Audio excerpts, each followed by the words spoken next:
Thank you, Mr. Speaker. Let me thank the gentleman for yielding, but also for your leadership on this issue, but so many issues relating to Africa, making sure that the continent of Africa is central in our foreign policy. Oftentimes the lone voice in the wilderness, but I think you have seen the day now where there's so many of us on both sides of the aisle who are doing the right thing as it relates to the continent. Thank you, Mr. Payne.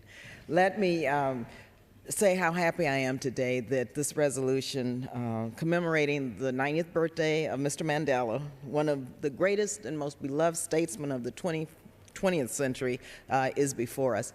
And I have to thank our chair, Mr. Berman, and of course, Congressman Jefferson, who brought this resolution forward, to our ranking member on another subcommittee, Mr. Royce, and to all who have really worked together to make sure that we send a loud signal and raise our voices in celebration of a person whose life has triumphed, and we have lived to see the day that good has triumphed over evil, and the indomitable nature of the human spirit prevails in the spirit and in the life of Mr. Mandela.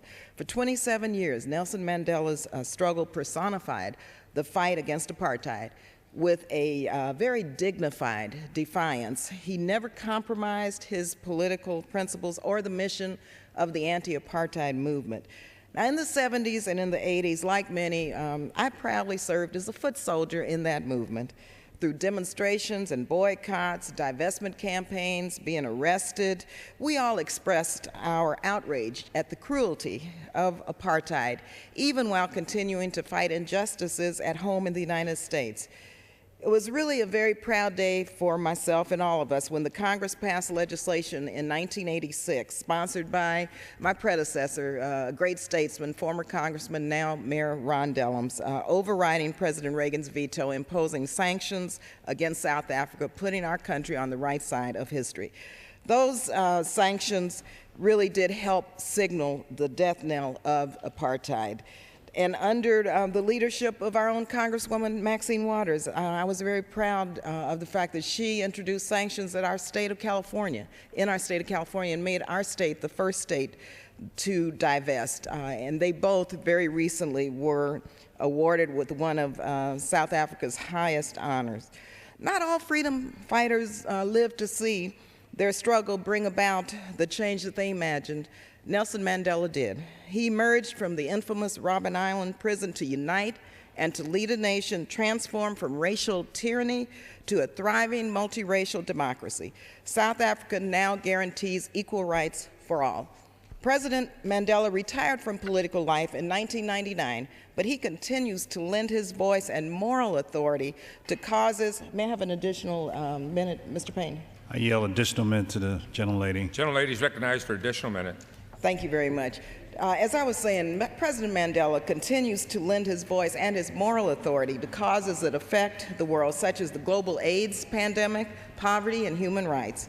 Nelson Mandela is a genuine hero to the world. So I was shocked last year, quite frankly, to learn when we were in South Africa with Congresswoman Donna Christensen that President Mandela and the ANC were barred from entering the United States unless they received a specific visa waiver certifying that they were not terrorists. So I'm pleased that we were able to finally rectify this indignity earlier this month when we passed and the President signed, as Mr. Payne acknowledged, this legislation to remove him from the ANC from the U.S. terrorist watch list. So I have to commend our chairman, Mr. Berman, Mr. Royce, Chairman Thompson, Chairman Conyers, again, Mr. Payne, for their efforts to make sure that this occurred before Mr. Mandela's 90th birthday.